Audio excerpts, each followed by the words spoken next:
what's up YouTubers? It's me again, Brian, aka Gamer55551, and I am back with a My Two Cent video for this weekend, where I take a look at a couple of stories that caught my attention this week and give you my thoughts and my opinion about them. So why don't we get started with this week's My Two Cent story, and we'll start off with part one, and this one has to do with Starlink, or at least how well it did in the UK though. Now, I suppose you are probably aware of Ubisoft's new IP, Starlink, and when they showed off the game, it was basically a new toy for life concept, though, which, for the most part, it didn't really gain a whole lot of attention that a lot of people, or in the way that I saw it. I didn't see as much excitement for this game, as far as I'm aware of. Although the inclusion of Star Fox, at least in the Switch version, may have gained maybe a little bit more of an interest to this game and all, but some of it also may have been turned off because of the whole Ubisoft's practice, you know, the whole pushing their luck with DRM, the whole microtransactions, and all that stuff. Well, it seems as though the game made its premiere in the UK, and it's kind of a mix in a way. It certainly sold well on one system, but it wasn't enough to push it up in the top 10 in the UK charts, though. In several articles, this one from, this one is from GameIndustry.buzz. It writes that hope rests on Rockstar's Red Dead Redemption 2 as UK physical game market continues to struggle. UK game boxes sales are down 6.2% this year, according to the data firm GfK, despite earlier than usual launch for AA sequels Call of Duty, Black Ops 4, and Assassin's Creed Odyssey. Both games, along annual hits FIFA, have all sold fewer units compared to their predecessors over the same period. Part of this would be down to the growth of digital game sales, which has been steady rising in recent years. The current market data does not factor in data download, but it will no account for all of the deficit. There are 4 new games in the UK top 40 this week. The highest chart game was Lego's DC Supervillains, which debuted at number 6. It's actually a slight lower first week than the previous Lego games. Lego's The Incredible, released in July, game aimed at a younger and family audience, tend to sell steady over a long period of time, as opposed to the first week spike that tails off. So they're saying it's too early to judge the game's eventual performance, though. Nevertheless, box Lego games aren't quite selling in the numbers they were 2 years ago. Licensed Lego titles are typically dependent on the IPs that they're based off, with Star Wars, Harry Potter, and Batman series the best-selling products. However, last year's #1 Lego game was actually Lego World, a game that did not tie in with any movie or brand, though. The next highlight chart game this week is Bandai Namco's Soul Calibur, I think 6. Pardon me if I got the number wrong and all that stuff.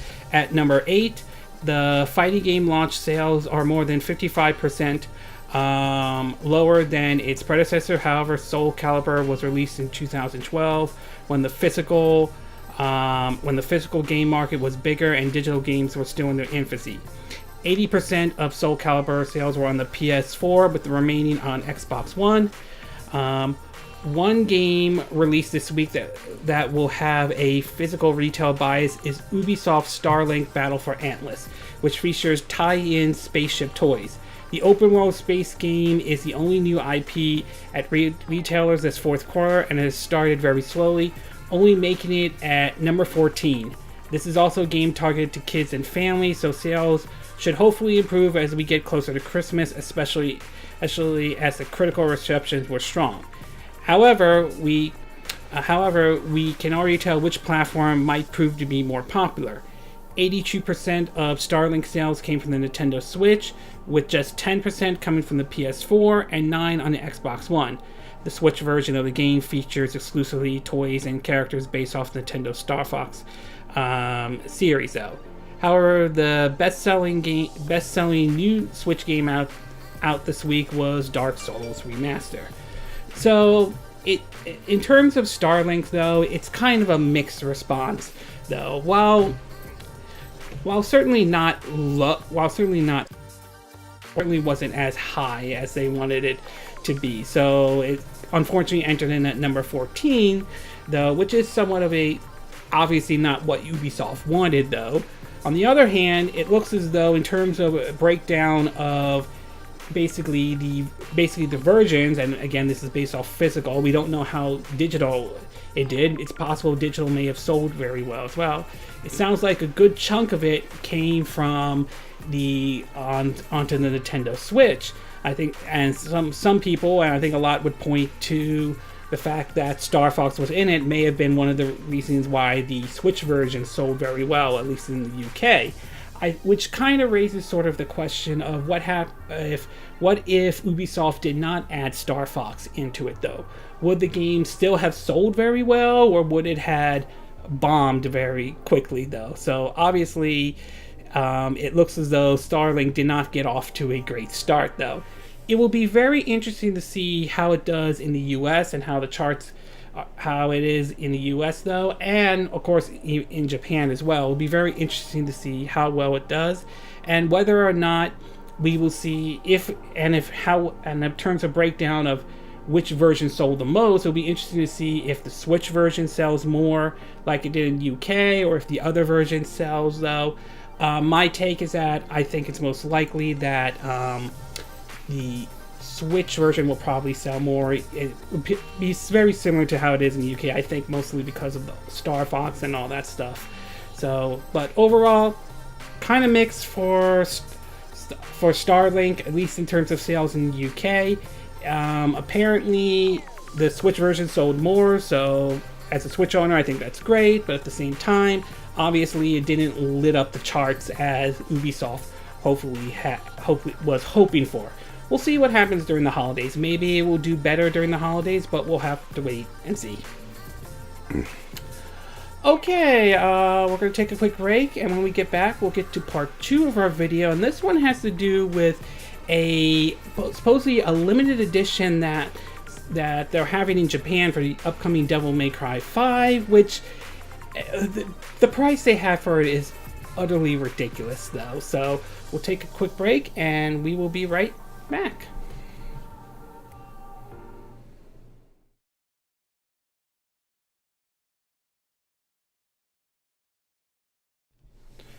Okay, and we are back with part 2 of our My 2 Cent video for this week. And for this one, we're going to be taking a look at a collector's bundle for the upcoming game Devil May Cry 5. Now, I'm sure there is a lot of excitement for the upcoming Devil May Cry 5, as it was shown at Microsoft's E3 press conference. Although it is worth pointing out, it's not an Xbox exclusive. It's also coming to the PS4 and, of course, PC and Steam.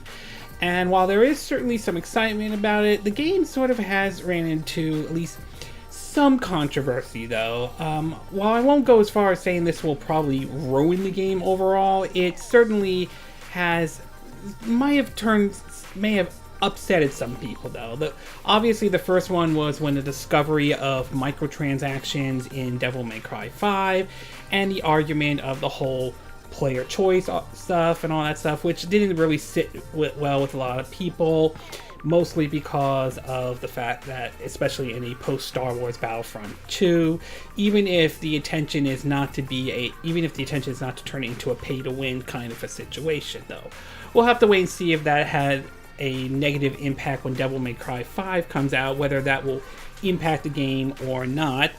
But the other thing that has some people, I won't say a big controversy, some scratching their heads and some thinking this is outrageous for Capcom to do, and that is the collector's edition of Devil May Cry 5. Now, it is worth pointing out, though, that this is for Japan only, as there has been no announcement of it coming to the West at this time. Whether that changes or not remains to be seen. But apparently what they are offering, though, is, yeah, you have to see exactly the price of it. In an article on GameSpot, link will be in the description of this video, it's basically stating that Capcom has announced 3 fairly expensive ultra limited edition bundles for Devil May Cry 5. For now, all 3 bundles are scheduled to be released exclusively in Japan. The most expensive Ultra Limited Edition, according to Kotaku, costs 972,000 yens with taxes. That's about $806,000, or 6,631 GPD, which I could be wrong in this one, but I assume that's Great Britain pounds and all, but again, I could be wrong. The bundle includes an interchangeable box art, and the game as well, and Dante's leather jacket, style off what the character's motion actor wore for the game.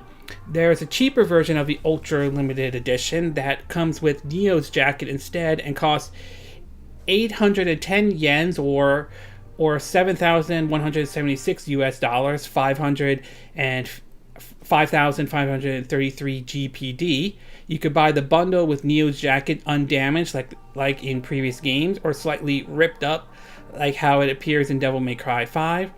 The version of the bundle that comes with the Viii jacket has the lowest price tag of 648,000 yens. That's about $5,741, 4,427 GPD.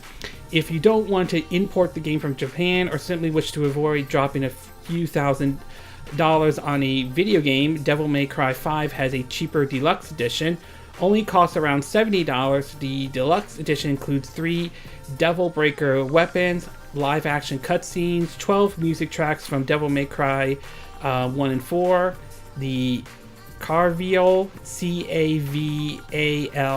Cavaliere, motorcycle weapon for Dante, and other digital content, though. Now, I have to say that's utterly ridiculous. I mean, for a collector's edition. I understand collector's editions sometimes are pricey and they can be expensive, but dear God, $8,600, almost like $9,000 for this. Oh my gosh, it's unbelievable. I mean, don't get me wrong, there have been cases where collector's editions have gotten their share of criticism.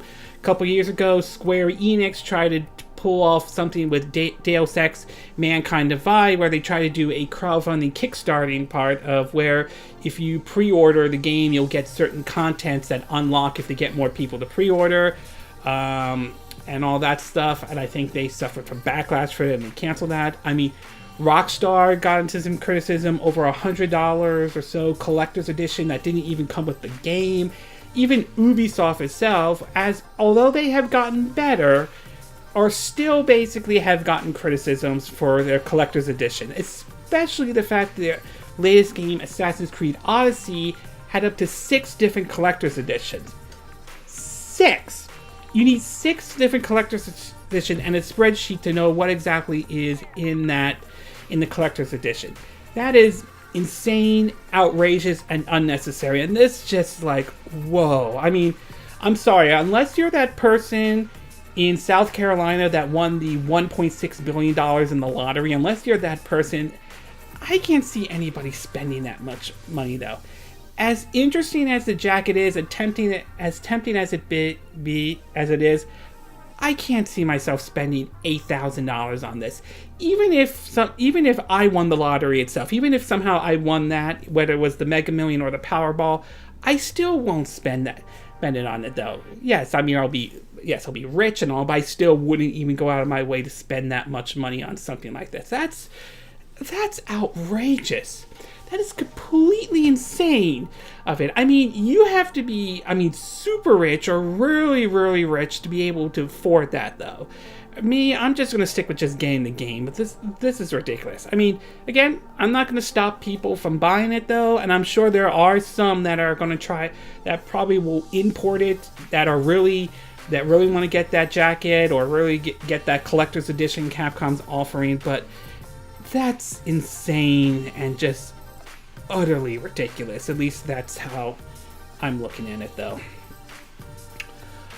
Okay, we're going to take a quick break, and when we get back, we're going to get to part 3 of our video, and this one's going to be taking a look at Yeast, and apparently the latest Yeast game that came out, especially one that was just released on Nintendo Switch, actually may have sold very well for NIS America, and I think Falcon or Famicom. Sorry if I'm saying the same name of the developers, if I'm not saying their name correctly though. So we'll take a quick break and we will be right back.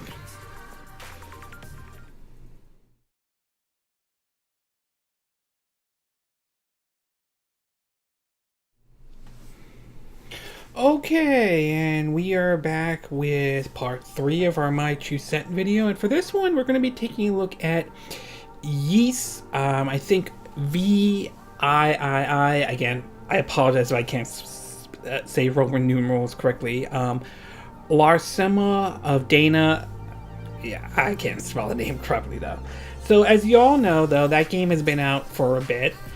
It was released by Famicom. It first started out on the PlayStation Vita before making its way over to the PS4 and then over to the PC, although there has been some complaints about the PC issue and that they kind of dragged their feet to fix that, to eventually being released on the Nintendo Switch earlier this year. Now I have the Switch version and I played it and I actually enjoyed it. Between that and Shining Resources Reframe on the Switch, between both those games, I enjoyed both of them, but I like the Yeast one a little bit better because you definitely got a little bit more of a Dynasty Warriors vibe out of it though. Well, apparently it seems that the developers seem to be happy with the sales numbers with their game that came out though. Whether you think that's spin or not, that's entirely up to you. In an article from Game Tusa, GEMATSU, link in the description. They are saying that total sales for Yeast has topped 500,000 worldwide, and Famicom will release a Christmas gift package edition for the game for the PS4 in Japan on December 20th for 4,800 yen, the company announced. This special edition of the game will include 2 message cards with a product code to download an original PlayStation 4 theme with Christmas-style arranged background music and an avatar set. One message card is meant to be used for yourself, while the other is meant to be given to a friend as a gift for the Christmas season. Pre-orders are available at the Famicom shop and other retailers. My guess, assuming PlayAsia might have it though. So, as far as this Christmas edition, it doesn't seem to be anything much special other than the fact that it's you're getting like a Christmas theme to put on the screen on your PS4 and all that stuff. So, I mean, it doesn't seem like there's any exclusive DLCs or anything like that. So it's pretty much just the complete edition, just with like a Christmas bonus and all that stuff. So nothing really new, but it is very encouraging and very nice to see the fact that the game did sell very well, and I am enjoying the game as well, especially on the Nintendo Switch though. I do notice there were some people in the comment sections that kind of complained about the localization, sort of pointing their finger at NIS America and all that stuff.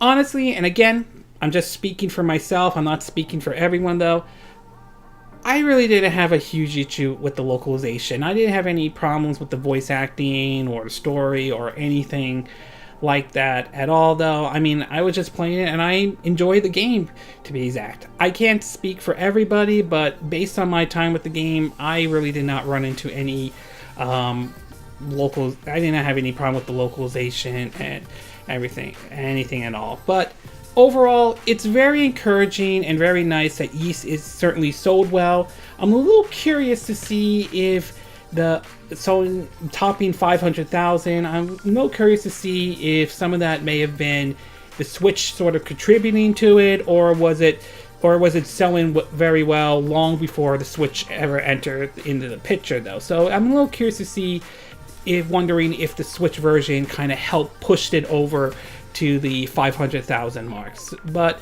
overall, assuming this is the number that they were aiming for, assuming that's the case though, then it's very encouraging that it sold very well. I think we remember hearing the Sky 5 sold a little bit over 100,000 on the Nintendo Switch, and that certainly made NIS America happy about that. So hopefully we see more from Famicom. Hopefully we see more of the Yeast series, and I certainly hope we see it come to the see more entries into the Nintendo Switches, and excuse me, see more come to the Nintendo Switch. But overall, very pleased the game. Sold very well though.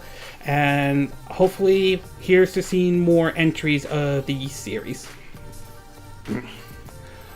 Okay, we're going to take a quick break, and then when we get back, we're going to talk about a bit of a controversy, depending on if you think this is a real controversy or not, over some people being upset, or at least as far as we're aware of, the PC version of Shadow of the Tomb Raider, though, where there was a certain price change, and some PC users supposedly are not pretty happy with this decision. So we'll take a quick break, and we will be right back.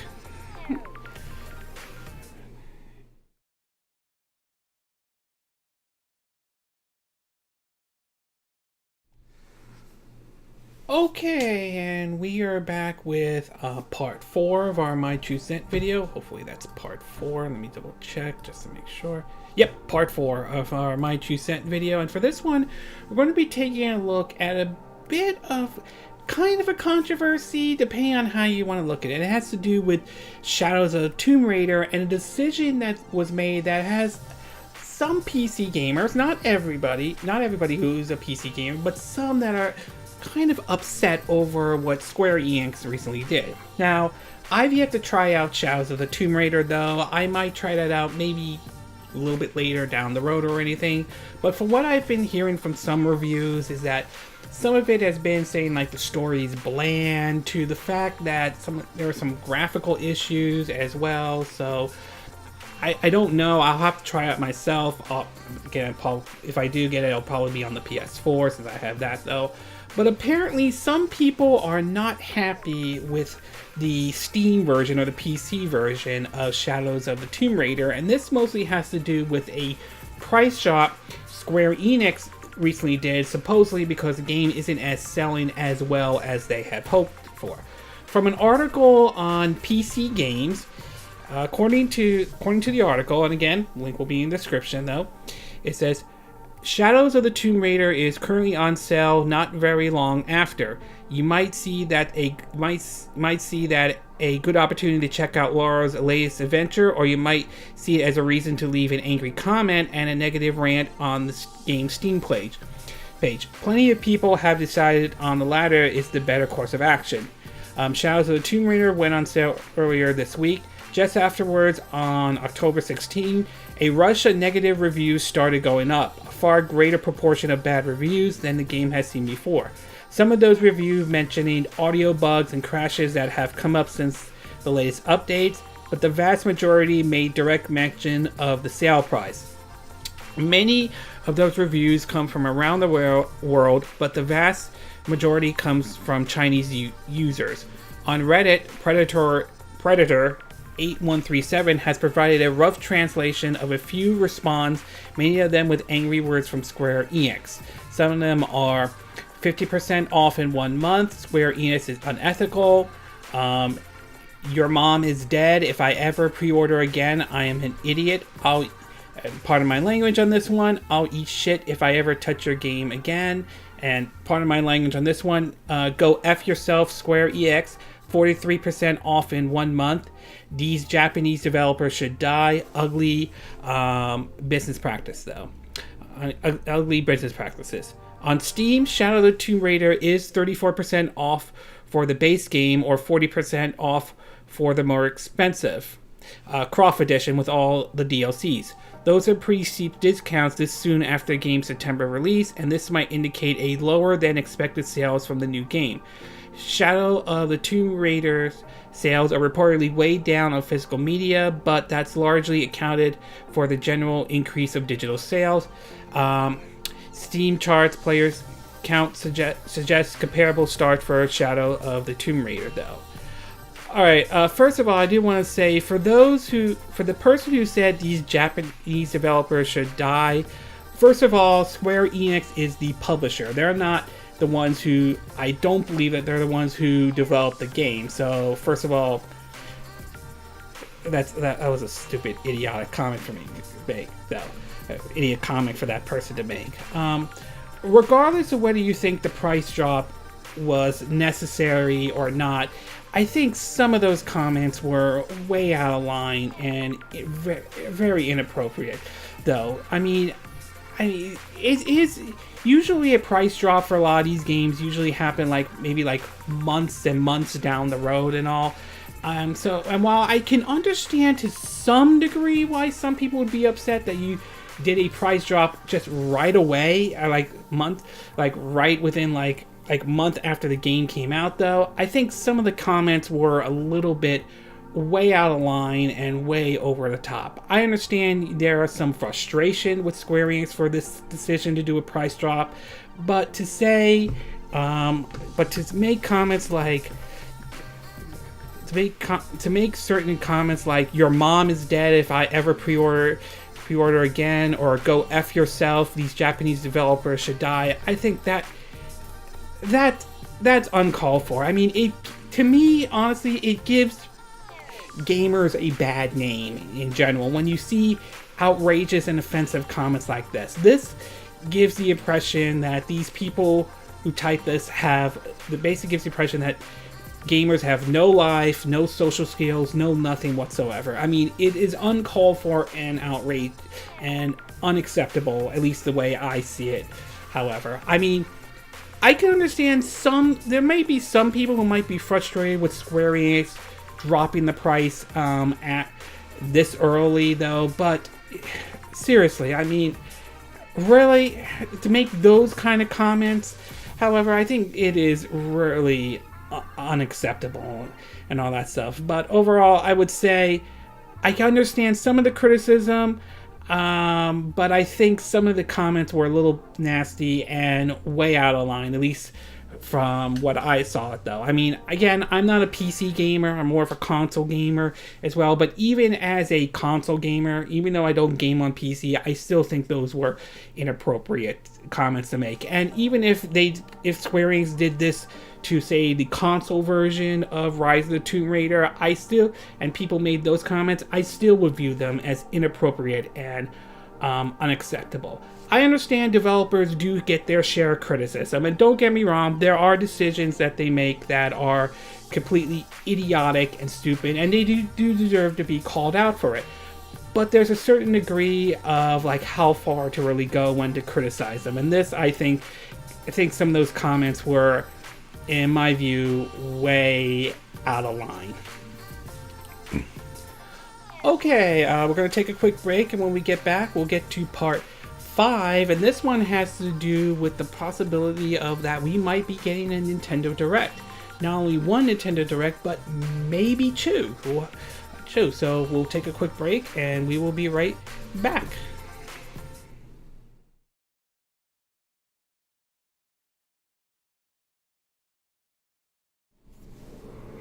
Okay, and we are back with our fifth and final part of our My 2 Cent video for this week. And for this one, we're going to be taking a look at the rumors that are going around that we may be getting another Nintendo Direct.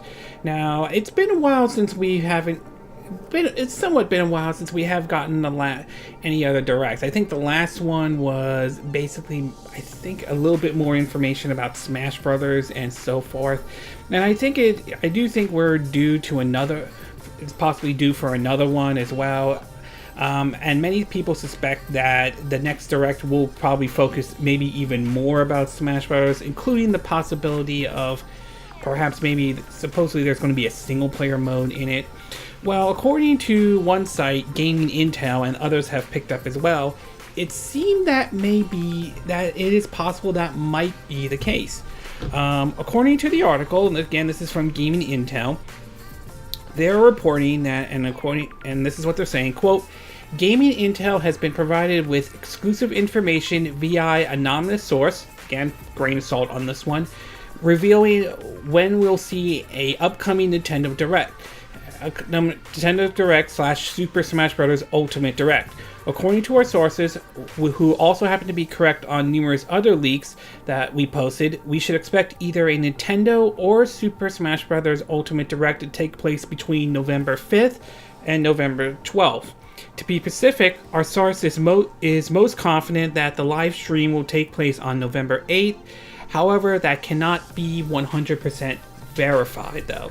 The article also writes though, we are currently uncertain whether the upcoming Direct will regard Nintendo in general or whether it will be specifically related to a Super Smash Bros. Ultimate. However, if we take a look at previous date, we could potentially narrow it down to just one. Last year on November 7th, a Xenoblade Chronicles 2 Direct took place.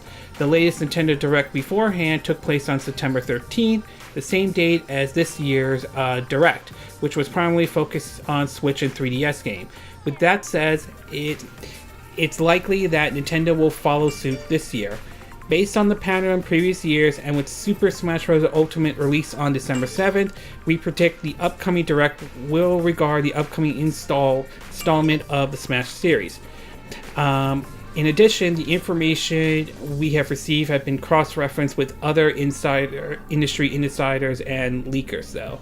And also, it's worth pointing out that both Spawnwave and RGT85 have also been hearing from their sources about possibly Nintendo doing 2 Directs. Now, the fact that we probably will get another Direct and another one probably be focused on Super Smash Bros. Ultimate, I'm not entirely surprised if they do another Direct and that one is focused on Super Smash Bros. Ultimate, considering the fact that that's the big game they've been pushing this year, along with I think the Pokemon Go, Eevee, and Laylee, if I'm saying the name correctly, apologize if I'm not. I could see that being their big Direct. I think that would not be surprised of that. 2 Directs, however, that would be kind of interesting if that is true, and if so, what could the second Direct be about? Many have pointed out to the fact that it could be a look at the Nintendo Switch probably next year in 2019. Again, that is a possibility though, but at the same time, maybe there could be some surprises for maybe in November and December that we do not know about. If we all remember, last year there was a Direct. Last year's Direct had sort of a surprise that came out of nowhere, and that was the announcement of Doom on the Nintendo Switch, which kind of shocked some people to see that game of all games, a graphically demanding game like Doom, making its way onto the Nintendo Switch. So there is the possibility, and I'm not saying this is for certain, I'm not saying this is 100% certain though, but there is a possibility that Nintendo could do a second Direct and possibly surprise us. Maybe they'll announce that, Fallout 3 or New Vegas or even Fallout 4 is coming to the Switch. It'll be out maybe this year or next year. Maybe they'll announce Grand Theft Auto 5 for the Nintendo Switch, or Red Dead Redemption. I'm referring to the first one. I would love to see the second one come to the Switch, although I'm not holding my breath just yet though. But I'm more leaning towards the possibility that if they are doing another Direct and it does come out between that time frame in November, I wouldn't be surprised if it focused squarely on Super Smash Bros. Ultimate though. I'd be wrong on that one though, but I wouldn't rule it out. So overall, a Smash Bros. Direct I could see more than likely happening, possibly having 2 Directs happening like that. It could happen. I'm not 100% sure it will, but I wouldn't rule out the possibility of Nintendo doing 2 Directs to be exact. Whether the second Direct focuses on maybe games for November or December, or whether they focus squarely on for the early part, I think the first quarter of 2019 will remain to be seen. But we'll have to wait around, I think, November 5th and 12th to see if the rumors are true and whether or not these Directs truly happen, or whether it turns out to be the rumors are false entirely. So we'll have to wait and see November 6th and November 12th to find out 100% for sure if we do get another Nintendo Direct. Okay, this concludes this My Two Cent video for this week. And again, these are my opinion. What are yours? What are your thoughts about about Starlink's UK sales. Do you think the game is a complete flop in the UK? Do you think sales will pick up over the holidays? Do you think with 82% of it being sold on Nintendo Switch, do you think having Star Fox in it helped the game? Do you think the game would have done well without Star Fox, or do you think it would have sold poorly? It sold poorly without Star Fox, and do you think the game will do well here in the U.S., or do you think it will bomb here in the U.S.? What are your thoughts about this collector's edition for Devil May Cry 5? Do you think it's outrageous anyway, or do you think it's not a big deal? What are your thoughts about the sales of Yeast selling a little bit over 500,000 copies? Do you think that's very good for a niche game? Do you think it could have sold more? Do you think people have a right to be angry at NIS America for the way they handle the localization, or do you think people are blowing it way out of proportion? What are your thoughts about the controversy surrounding whether you think it's real controversy or not, surrounding Shadows of the Tomb Raider over the fact that they discounted the game a month after the game came out? Do you think PC gamers have a right to be angry with Square Enix about this? Or do you think some people are blowing it way out of proportion? And do you think some people, their comments about some of their comments and criticism towards Square Enix? And what are your thoughts about the rumors of the Nintendo Direct? Do you think this Direct will happen between November 6th and 12th? Or do you not think it will happen at all? Do you think they will focus squarely on Super Smash Bros. Ultimate? Or do you think they may focus on other games as well? Do you think we might be surprised this year with some of what they might announce? Or going to happen at all? Do you agree with what I said in this video? Do you disagree? Do you have a difference of opinion? As always, sound off on the comment section below. Let me know what you think. And I hope you hit that like button. I would appreciate it. And I hope you do subscribe to my YouTube channel. If you do, make sure you hit the bell icon for notifications of any new videos I put up. Also, feel free to share this video if you want to. And feel free to donate to my channel if you like. You could do it through PayPal me or Patreon. Links will be in the description of this video. And I will see you again next time when I do another video. Hopefully that will be soon. Until then, from Southern California, I wish you all a good day then. Bye!